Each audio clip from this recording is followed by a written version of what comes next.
TET की परीक्षा में इस प्रकार के प्रश्न पूछे जाते हैं। कहा गया कि एक वस्तु का अंकित मूल्य क्रय मूल्य से 25% अधिक है, यदि 12% की छूट दी जाती है तो लाभ प्रतिशत आपको बताना है। तीन चीजें होती हैं फ्रेंड्स, एक होता है कॉस्ट प्राइस क्रय मूल्य, एक होता है सेलिंग प्राइस विक्रय मूल्य, और एक होता है मार्क्ड प्राइस अंकित मूल्य। अब ध्यान दीजिएगा, जो मूल्य वस्तु पर अंकित किया गया होता है, छपा होता है, वो मार्क प्राइस होता है। जिसमें आप वस्तु को बेचते हैं वो सेलिंग, और जिसमें खरीदते हैं वो हो गया कॉस्ट प्राइस। ठीक है।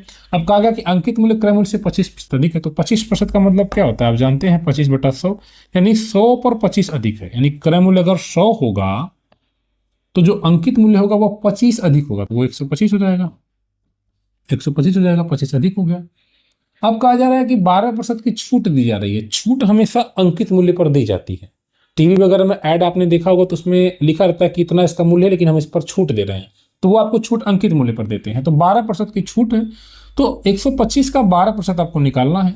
तो 125 का 12% निकाल दीजिए। लेकिन सर 125 का अगर हम 12% निकाल दें तो 12/100 हो जाएगा, है ना। अब 25 से 25 चौको 100, 25 25 125, फिर 4 से 12 काटेंगे 3, यानी 5 दिया 15 रुपए की छूट हो गई। तो 15 रुपए छोड़ दीजिए 125 में से। कहीं सर 125 में 15 छोड़ेंगे तो कितना होगा, 110 हो जाएगा, 110 हो गया।